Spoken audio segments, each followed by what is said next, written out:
right, today we are picking up the world famous, the most incredible, the most interesting man, Mr. Artie Eaton, ladies and gentlemen. What's up, buddy? How are you? I got you a mushroom. You like Well, Annie brought me a flower, so you brought me a mushroom. I mean, that's impressive. I Look grow at the good mushrooms. That's it. I'll save that for tonight. Yeah, pick that up. You could use that on a salad or something. Hello, sir. Good to see you. Thank you for bringing How's everything? Everything's wonderful. That's man. good. Living the dream, as they say. That's always great. You know, I can't keep saying that enough, but we are. So it's nice and cool in here. I try to keep it. I try to keep it nice and temperate. I feel like I'm looking at an alien with all these little eyes staring at me. They're the little blinking red lights. They'll be fine. Yep. Smile. I'm not afraid of the red lights. Smile and say hi to the camera. Hi to the camera. So I think it's impressive that you have vocal cords intact after quite the weekend you had. Oh my God, what a great weekend. Well, I'm not one of the. I stay behind the scenes, so the yelling was. I really didn't even go out front too much to really take in. My phone's ringing. Well, dude, who is it? I don't know, and I really don't care. Do you mind if I take a commercial break? Sure, absolutely. We'll be right back after this short commercial break. We're back. And we're back. That was a customer, and I'm going to enlighten you with the phone shut off. There you go. Oh wow. There's a thing called. Look at that. Power off. Look at that. It's oh my God. It's amazing, just like that. Feel the energy, or the stress leaving you. You should do yoga classes. I'm going to. Everybody's going to take their phone. Absolutely. Push power off. That's how you start. It's a beautiful thing. So anyway, we're worried. So the concert. Yes, I'm very blessed to be friends with some of the guys in the Kenny Chesney band, and also the drummer for Miranda Lambert, who is still using one of our, I think it was our third generation magnetone drum, which you know as a drummer. Phenomenal drum. Even though you haven't bought one from me yet. As soon as this show takes off. Yep, as soon as you make more money. Anyway, but the show was great. So, and behind the stage, they're all in ears, as you know, as a musician. So the only thing I could hear was a guitar or whatever I was next to. But it was fabulous. It was amazing. That's one of the things people don't realize is, if they go to a concert, if they attend a show somewhere, it sounds phenomenal when you're out in the audience. It sounds terrible on stage, if at all. Well, that's good, especially when you have in-ears in, because it's just I mean, some of the guitar amps are in the back room somewhere. I mean, I'm hearing a guitar solo and it's behind me in some road case. Right. It's just the way these guys are amazing. Let me tell you something. The crew, Kenny's the star and everything, but he'd be nothing without these guys, especially his band. His band, John Conley and Sean Paddock and Wyatt Beard and Harmony on bass, who I think it's her second or third year. She's been a great addition to the band, but they're just great people. The country music, anyone in country music that I've met, musician-wise, I can't say enough about them. They're fabulous people. Now let's start. I mean, back up. Back it up to when you started with music. You're a guitarist by trade. Pretty much, yeah. And you played music, I'm assuming, as you grew up, through high school, college. Talk to me about how you got to where you are now musically. Well, the music has a lot to do with my, I guess you could say, my success in being an entrepreneur in my company. One, because I couldn't keep a job because I was a musician, because it was a little tough getting up at 5 in the morning when you get in at 4. So, those deals. So it was a little... And they're done that. Oh, yeah. And you're probably still doing it, But I really didn't pick up the guitar until I was probably 17. Didn't really... I could always sing. I mean, I liked to sing, but I never sang. And a friend of mine had a garage band, and I went and saw him, and I got up and sang Just What I Needed by the Cars. Okay. And they tried to hire me by singing that one song. So I was like, wow. And then I realized that, hey, that girl's looking at me because I'm singing. And that girl wasn't looking at me before, when I used to always look at that girl when she was singing. Beth. Remember you, Beth? Anyway. So I went and bought a guitar, a little old acoustic guitar, and I just fell in love. I started writing my own songs. My first song I ever wrote was called Lesbian Island. Okay. It's still a hit today. All right. In my hard drive, like all my other songs. Absolutely. So that's how I started. Basically, it was a streamlined to women. Okay. And then I got more into it, and like you say, I played guitar with the bands that I grew up. I joined this band called Shadowfax. That was back in the late 70s, early 80s. So I'm telling my age. And around 87, we started getting to the heavy metal, and we formed a band called Seducer. And that's when Steve Gowett, who plays with me now in my OneEleven band, also plays with me with Danny Klein. He's been my partner in writing and from this day forward, and that was great. And then we got picked up by management, and the management said, "Artie, it's really nice that you know how to play guitar, but you're not that good. But you're a really good singer and frontman. So we're gonna make you grow your hair real long and dress you in spandex and eyeliner and stick you out front, and you can dance around like a 28-inch waist, and the typical. Go Google those images. Yeah, no, Google Julie Seducer, and you'll see me. That ought to be funny. But so I stayed out front. That was probably, and I stayed out front all the way from probably 85, 86 to around 94 when I kind of hung it up. I met my beautiful wife, Diane, married going on 24 years. Hope I get that right. And she won't watch this anyway. She doesn't care. She does care. She'll watch it on mute. Yeah, she'll watch it on mute. Yeah, she don't want to listen to me. So, we played up. We had some moments where we were this close to being signed by Sony Records, and then dropped at the same time. Our video, Julie, was on MTV, and it won a couple. They used to have back then. They had like an MTV contest. I forget what it was called. You might remember. You're an old bastard like me. But it was a contest that three bands would go up against each other, and then they picked the winner through the however they phone-ins or whatever. Oh. It was Total Request Live. Something like that. Yeah. But it was on Total Request Live, I believe. No, it was MTV when MTV actually played music. Right. I remember that. Yeah. Well, they had the VMAs recently, and I'm seeing all these tweets and all these posts about the VMAs. I'm like, MTV still does video music videos. It'd be a shock to me. It's impressive. Total shock to me. But so we won. I get to meet Adam Walsh. We did some shows because the song Julie is about a girl that was kidnapped and murdered, and it was on Oprah or one of those daytime TV shows. And the mother, the intriguing thing, the mother wanted to meet the perp and ask him what he did to his daughter, which I never want to know. And the things he did to her just broke our heart. So we had this song. The funny thing is that now you'll know, because not many people know. It was about acid rain. It was Don't Play in the Rain. Well, we changed that song into Julie, Don't Play in the Rain, because it was raining out when she got picked up, and it's a real powerful video. I got phone calls in the middle of the night from LA radio stations asking me to tell the story, because I used to tell the story before it was kind of like what I do now with Danny Klein. It's kind of like the Reputed or Puta story, except it was Julie, Don't Play in the Rain story. Right, but it was so sad. It was like, I can't keep telling this story. Yeah, it's just hard to, anyway. So that was mid-'80s. That was that was around 89, 88. Okay. And yeah. So I got married in 93, and I realized that I was going to have a family, and I said, you know what, this rock and roll business is great, but I'm never home. My business was pulling at me to do better. Okay. So I retired in 93, or 94, around 94, 95. It's funny, every band I've retired from, the bands break up. I wonder who did most of the work anyway. That'd be me. Yeah. Anyway, sorry, that was a little violent. You can probably take that out. No, it's late. But so and it's too bad too, because the bands I played in were fabulous, and they could have kept going. I wasn't no rock star singer. I mean, I can sing and perform, but there's plenty of guys out there and girls out there. That's really a testament to your hard work, your ethic, and what you put in. Yeah, I mean, you really do. I put 120% into everything and anything I do, whether it's work related, friendships related, women, girlfriends. Sometimes too much, and I put my heart in it, and it gets broken a lot. Whether it's music related or female related or friend related, sure, or work related or whatever. So, am I babbling? No.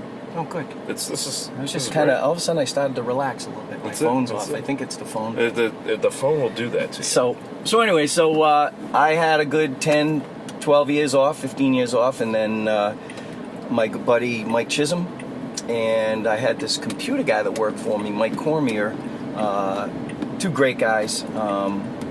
We started writing together, country music of all things, and I'm like, what the hell do I want to do country music? Okay. So, and then Rich Eisner, of course. Richie's my brother, another brother. Me, Richie, and Steve Gowett are like Rascal Flatts. I mean, the three of us are inseparable. So Richie brought in his brother-in-law, which you know, Yep. Chuck, sings his ass off. Perfect country guy. So we started writing this country music, and I was just using Chuck as a demo singer for the songs because we were trying to, get them sell the songs. Right. We weren't looking to perform. But we got so much activity, we got more response about the band and the singer than we did about our songwriting. So we said, to heck with it, and we entered this silly contest for Cardi's. Remember that one? I do. And that's kind of that. All this happened within it. It was amazing. In like 2 years, I went farther in a band and in music from the beginning to the end. It was just like a rocket ship. And I think the band today, if things went better and it wasn't so much drama, I had way too many people in the band, and it just it was too many ideas, and you try writing a song with 7 people, it just doesn't work. It gets a little tough. Yeah. So loved them. I always will love them. Every one of those guys. And I miss them. I miss the whole thing. Me and Rich sometimes talk about putting the Gillies back together, because as I'm out there with OneEleven, I'm getting people coming back saying, "Hey, where's the Gillies?" Right. Because it was way more popular. I mean, we went on. I laughed on our friends page after we won the Cardi's furniture thing, or became the winner. We played in what was that club? The Twin River. Twin River. We played at Twin River. The Lighthouse Bar. First time I played out on a stage. 13 years. Really? No idea. I'm playing guitar. I'm the back guy. I'm not the front guy anymore, which was kind of nice. Chuck was fabulous. He did a great job, with Mike Chisholm and Drew Fernberg on bass. Oh my God. Richie, of course, on drums. Bob Andrews on guitar, who was just amazing. Oh God, I'm forgetting. My keyboard player. Sorry, man. It's been so long. I've drawn a blank too, because I just saw him. He's playing with a gentleman. They played down in Paul Nagara. Yes. Okay. Fabulous human being. It was there was when we got together downstairs and rehearsed. It was magical. It was just, and Chuck's voice is just. And now I'm the back guy. I loved it, but I still was the guy that was pulling all the strings and doing all the work and getting no help, and it was some help, but. But it was tough, man. It wore on me. It wore on my relationship with my mother, my daughter, my wife. It wore on my relationship with my family. Is what it did. So we did. Our Facebook, like I said, our Facebook blew up. We went from 0 to 4,000 fans in like 3 days. It was just crazy, because the songs are great and they're still great. Sure. And matter of fact, John Conley. John's the guitar player for Kenny Chesney. Every time I see him, he says, "Bang-a-lang a choo-choo." There you go. He goes, "That song is somebody's hit." I'm telling you, man. He goes, "That's a hit song. Yeah. Somebody's got to pick that song up." I go, "It's there waiting. If anybody wants it, Well, so OneEleven's playing it now, which is kind of that's comical. great. No, it's good that it's out there. People may not understand the process for how songs get written. Yes, there are singer-songwriters that write their own music and everything, but a lot of musicians that are performing with big name artists, people you hear on the radio, are getting their music from people like yourself. Oh, absolutely. So how does that process work? Because you alluded to the fact you use guys as just a demo voice to kind of and to shop the music around, shop the song around. Right. How does that process work? How does that process work? It's very difficult, especially on the A players. With connections to the Rich Eisner and Jason Aldean and Miranda Lambert and some of these connections we've got, we have a hand away from a CD. Matter of fact, one of the songs I wrote called "Just You and Me," which actually Annie worked on with me when I was writing it, is a duet I do with my daughter with OneEleven. Kenny actually liked the song. And one of my ideas with Kenny was, Kenny, do this song with Pink. You know, actually change. The lyrics were more, if you haven't heard the song yet, please go to iTunes and listen to it and buy it. It'll be up, the link, it'll be up there. Beautiful. Yeah, I can do that now. I've gotten good with Final Cut, yeah. So somebody buy it. Anyway, people have been, so the song is great. I've got some interest of other artists in the area wanting to do the song. Matter of fact, who was it I wanted to do? Anyway, make a long story short, very short. So I wrote the song and got it right to Kenny, loved it. I said, do the song with Pink, it would be great. I could see you and Pink doing a duet together. This is 4 years ago. Yeah. Did you hear the new song out by Kenny and Pink? I've heard it. Okay, so do I get any credit for that? No. Nothing. Not even a penny. No. But anyway, so and my song was better, I think, personally. But the problem is, Kenny has his guys, his writers, the boys from Old Dominion. Old Dominion are writers with Kenny. He has a gaggle of guys that they work for him. Yeah. So when this other young buck comes in with a song, it's got to be off the charts for him to pull that work and that money away from his boys. Right. So I learned that the hard way. I realized that the only way you're going to get a song listed with an artist is going to be somebody like Annie, who is up and coming, who I really want to write some stuff with Annie. She helped me with another song that I wrote last week, and we were talking about writing together and doing some stuff. She's fabulous singer, and something special, very special about her. So if I could get a song to someone like Annie or a up-and-coming artist, it's a lot easier, because if they make it, now I made it. And once you get a hit song, the phone's ringing off the hook. You need to hit that one. You gotta hit that. You gotta hit that first one, and then everything. Yeah. Other than that, it's hard drive love. Because I've got hundreds of songs in my that I've written myself, that I've written with my writers, with friends, with other bands, and and they're good. And one song I wrote probably 20 years ago could be a hit song to someone else. Right. But until you get that hit, that's when they want to see all your stuff. That's when they want to look at your entire portfolio, and that's when you make the money. Let's turn this into a bit of a mentoring session here for a brief moment, because you've said the term a number of times called hard drive love. That's me. It's storing that one. How important is it to have that one go-to place as a artist, as somebody who's just thinking they may want to do this, they want to do it on the side for now, maybe make a go at it later on? How important is it to have the records of, not records as in the tracks, the just save their information into one place? How critical is that? I think it's critical to save it in multiple places, but I have a go-to drive that has anything and everything that I ever wrote or ever was involved in writing with other people in a hard drive.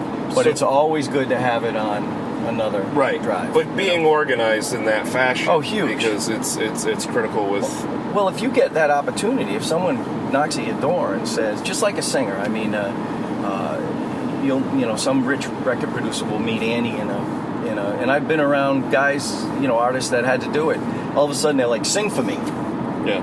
So, and you got to get up and let them have it. So they go, holy cow, you can sing. It isn't fake. Mm-hmm. Same thing with the songwriting. If I get somebody knocking on my door that said, I love that song you wrote, I want to hear everything you got, you better be ready to deliver. And not, I'll see you. Let me look through all my stuff and unload my laundry and, So, yes, it's important to be organized or be ready. I'm always ready for anything. I try to be ready. Except for this, I wasn't prepared for it. You're doing great. You're doing great. So it's only 4 cameras. That's all. It's only 4. You should have 5. Well, we're working on the 5th. I know. So well, maybe all the money you make on this video with me. Absolutely. This one might launch me into orbit. That could. It could. I want to get 1 million views. If I take off my clothes and start bounce around naked, I haven't throw me out the car. I haven't figured out the blur yet. No, okay. Sorry. No blur. I got to work on the blur. So yeah, it's very important to have that moment, But and one of the things, as with my OneEleven band, which I did it's going on 4 years now. When the Gillies broke up, I just couldn't. It was just too much work. So we kind of ended that, and I was like, can I actually write, or do I need people to write with, because I've been writing with people, most of my adult life. I have probably maybe a handful of songs that I wrote, and then I have a gaggle of songs that I wrote with other people embellishing them. But it got a little crazy. I mean, I would write a song about a guy riding a horse on a beach, and by the time everybody left, it's about a truck driver going down the road, gets a flat tire. I'm like, what happened to him? Where'd the beach go? Too many cooks in the kitchen. So I talked to my producer, Sean Paddock, who's produced, actually, not this last album. He didn't produce. I'm so blessed to have the producer I got now with the newest album. But Sean did a killer job with OneEleven, Living the Dream. And he said, dude, grab a guitar and write. That's it. Just do it. So I wrote in the bathroom. I wrote outside. I wrote in my car. I wrote and I sang everything in my phone. Did the core, and then Richie, of course, and Steve, who were instrumental on the first record, are also part writers in the majority, in some of the songs. But the majority of the songs were me, and it was my proof to myself that, hey, I don't need help to write. I was always like so those of you songwriters out there that think you need someone else to write with, it might spark an idea, it might give you, that what you think is the right part because they helped and they become the songwriters, rightfully so. But you know what? I said to myself, especially on the Gillies record, which I was part of a lot of the writing, I said, what if some of the songs, they stayed the way I heard them, or they didn't change? Not that, let me tell you something, the Gillies record is probably one of the best writing records ever. But, so that's kind of my mentality. I had to prove to myself. And, I lost some connections and some friends because I wanted to do it myself, and I don't think anybody got it.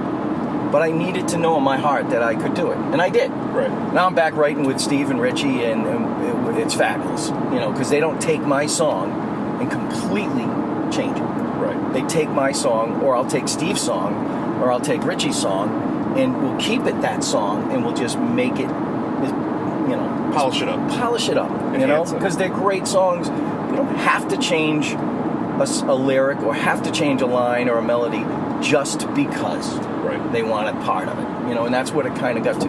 So I wrote 20 songs in like 3 weeks. It was crazy. I just went off the charts, and hence 10 of them, 10 or 11 ended up on my record.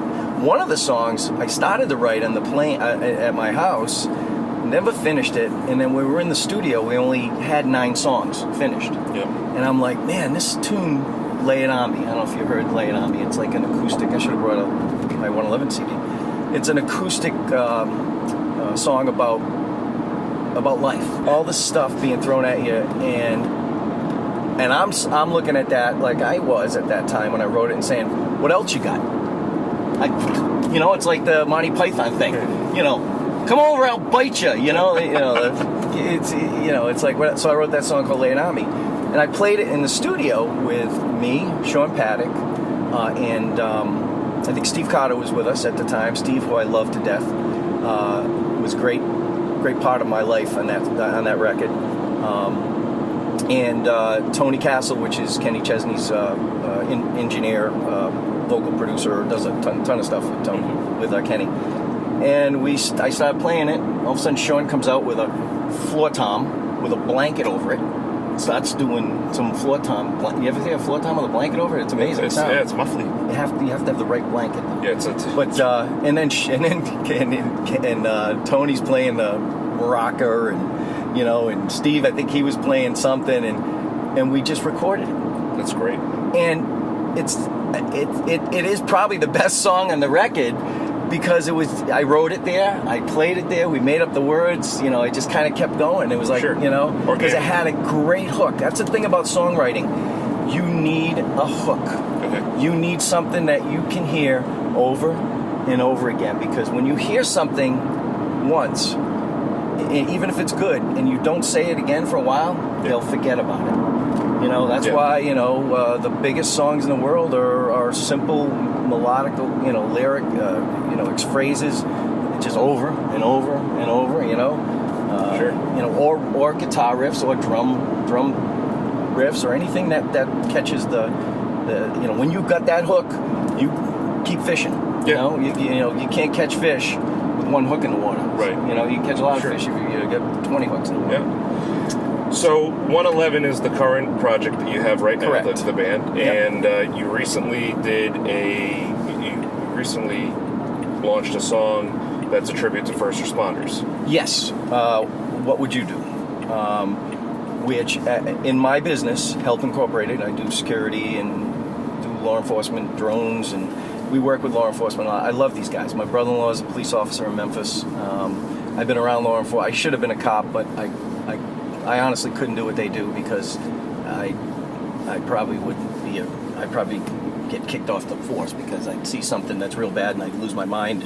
But these guys are amazing. It's not easy. No, these guys are amazing. To see, a child being abused or something, and to actually restrain yourself from not beating the crap out of the person when you know he did it, whether you caught him or not. Mm-hmm. So that's why I'm not. So I play in the back, but I got so sick and tired of, and I'm not going to get political because I don't even want to go there, but I got so sick and tired of the way the entire police department and first responders were being treated. Oh my God. So we wrote the song, or I wrote the song called What Would You Do? With Rich Eisner and Steve Gowett. And it's basically, as the video goes, it's, okay, you got somebody burning in a car fire, you're running the other way, they're running into it, or the guy with the shotgun, they're protecting you, so, and the whole concept is, what would you do? Right. Would you do what they do, or would you run away? And most people would probably run away. A good buddy of mine, Brett Barlow, he's the conductor for Ringling Brothers Red Unit, the band for the Red Unit. Yep. He always says this: everybody talks a good game until they put the microphone in their hand and the spotlight hits. Yeah. Then it's time to perform. Yeah. So what are you going to do when you get that microphone? Absolutely.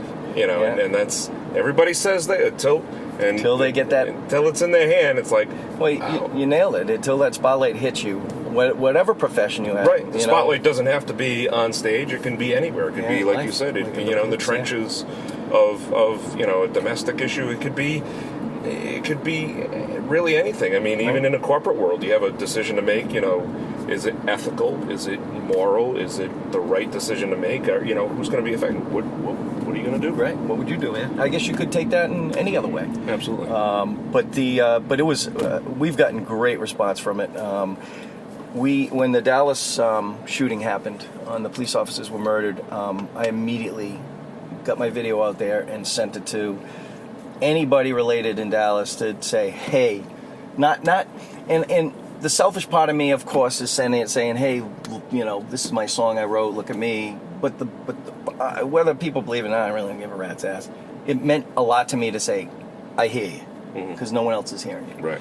And believe it or not, Facebook decided to take it off. Really? Because you didn't hear that one, did you? No. I did a boost. They didn't take the video off because it's on YouTube. Right. I did a boost of the video, and I'm sure someone complained. Okay. And then it gets to a person who rejected the boost. Mm-hmm. I saved $100, but I was. They said it was against their whatever their morals, or their, it was bloody or gory. Are you kidding me? Have you seen some of the stuff on Facebook? Yeah. They had a cartoon of a guy cutting a police officer's throat over and over again. That was all over Facebook. They didn't move that one. They shut mine down. Best thing ever happened. Went from 2,000 views to, I think, 6,000 views within a day and a half. Really? I recently just got a post from the Dallas police, their Facebook page, thanking me for the video. Oh, that was very nice. They loved it. Yep. Yeah, that's great. I got a phone call from Memphis police who put it on their TV show. They have Memphis police have a neighborhood TV broadcast thing. Sure. And they played on video for everybody there. So that's great. If people want to hear that song now, they can go obviously to the OneEleven. Yeah, go to the OneEleven. How do you? And we'll put it there, but it's the number Nope. First one. Theband111.com. Okay, the band 111. All words, no numbers. All right. I try to stay away from the number thing because if you put 111 in anything, and a lot of people don't know what 111 is. What is it? 111 is something that I've been seeing my whole life. Okay. And where it really, and I'll try to make this short, where it really perked my interest is back in the 80s. I was an electrician, of course, working for myself, and I was working on a project in down in Mansfield, I think. And it's when the lottery first came out, Okay. and it was like, I think it was 4 numbers. It was just a numbers lottery, no scratch tickets back then. And the line's a mile long, so I go and I play $5, and I go up and I go 111 because I see that number all the time, you know. My minister at the time I asked him what it was. He said, "Well, God's number, the devil's 666, so the angel's number must be 111," which is kind of funny. Okay. So I went up to the counter, I did 111, I gave it to her, and she's like, "You need 4 numbers." I'm like, 4, Bobby Orr. Okay. How can I not say number 4? So no 4, whatever. She should have said 1111, but I didn't. I said 4. The next day, I get back to work. We have breakfast every morning. We have breakfast at 6 a.m. in this little diner. And he goes to the board and he puts up the numbers of the day. 1, 1, 1, 0. Ah. That's not a number. I went back to the store. I go, 0 is not a number. Is it a number? 0's not a number. I lost. I lost the fight. I dropped out after. So it was like $5,000. I mean, back then that was like I won the lottery. That would have been big. Sure. So it hasn't stopped since then. And Okay. if you look up 111 now, I mean, there's millions of. It's an angel code. Okay. Any repeating number you see a lot, whether you're spiritual or not, I am. It's an angel telling you. And I've had 111 come up on more occasions that were something happened within seconds or just crazy things, you know. I don't even know where to begin, but so I've always kept that in my heart. So hence the name 111. That's great.